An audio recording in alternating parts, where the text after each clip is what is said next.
Oh, honestly, today we're just checking out the cheapest from the freaking most expensive of Toyota freaking 4Runners. And dude, too shabby so far. Yeah, it's an auto. Not really giving us a full description of the clicks. Okay. Here we're checking on is a 2000 Toyota 4Runner SR5 Sport Utility 4-door. One of the good bangers, eh? Freaking A-buds. Not too shabby. So this one's rocking 2000 era Toyota 4x4 J-Shift Transfer K. Wait, what? No electronic, your rear E-locker, camber, upper control arms, Bliston.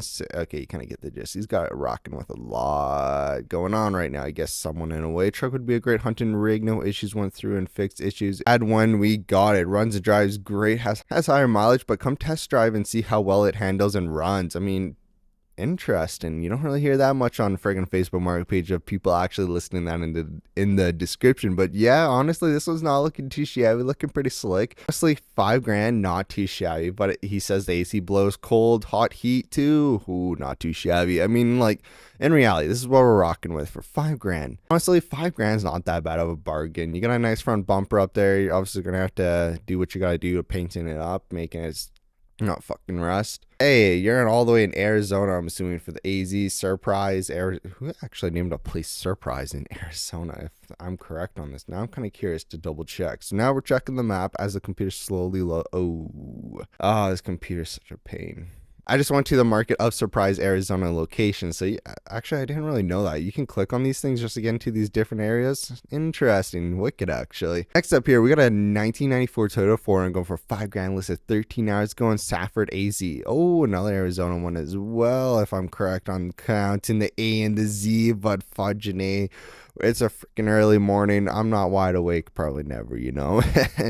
Holy cow, this thing's not looking shabby with a good amount of decent tread. Where we're rocking a manual of 230,000 miles and Safford AZ. Okay, so great running and fun to drive. About 20,000 miles on, rebuilt with head studs, headers, 4-hole injectors, cold air intake. Okay, you kind of get the gist. He just slams all the words together, make a mushy mush. Heading on with some tires with tons of life left, he says. It has a 5-speed manual transmission, manual shifter case, and locking hubs. Been in Arizona its whole life, so zero rust. I mean, that's pretty freaking minty. Yet you got that little corner there popping off, but other than that, like, just look at this gem of beauty. Not too shabby. Yeah, it's a little sun faded of paint, but honestly, it just needs a new paint job, really. I'd say just put some good rocker guard or stuff that deflects the sun pretty well in a way for like so-called paint color or whatever, if you really want to get into it. But though, without even the paint thing, this thing's actually looking pretty freaking slick for its day and age. Not too shabby, I'll say for sure. Rather end up owning this 1986 Toyota 4Run Turbo, 7 freaking grand, listed 23 hours going Mooresville, PA. Okay, 195,000 miles, automatic transmission, not looking too shabby, looking pretty freaking slick. Not really showing much pics of the engine bay there, eh, buds? You're only showing a good amount of pics on the outside. He says clean title.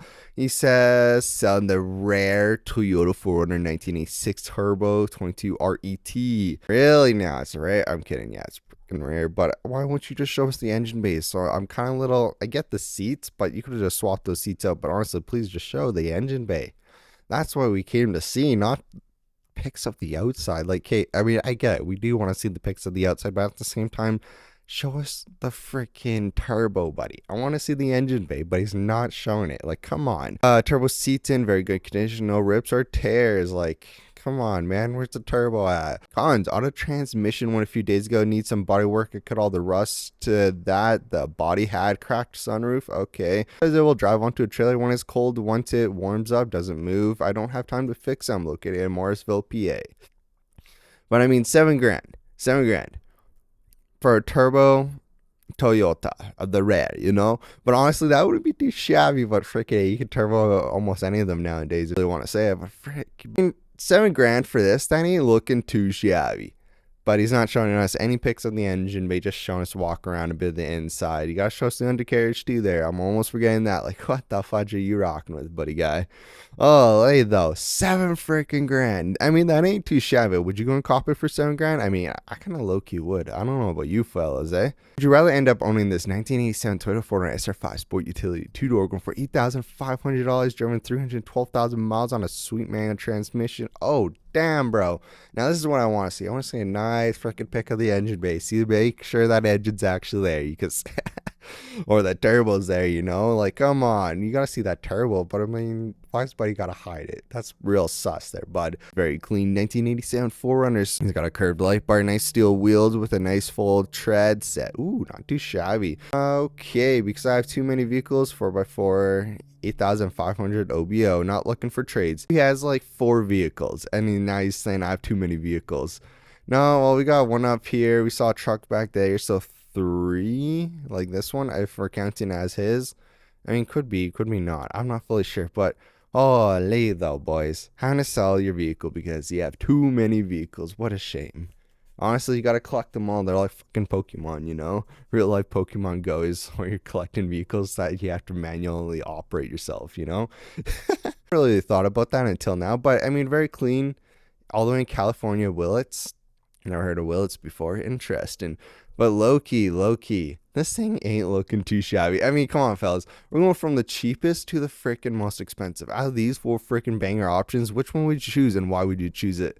Come on now. Which one? Going from the cheapest to the most expensive? How much would you spend and why? Let me know your thoughts down below in the comment section. I'll see you in the next.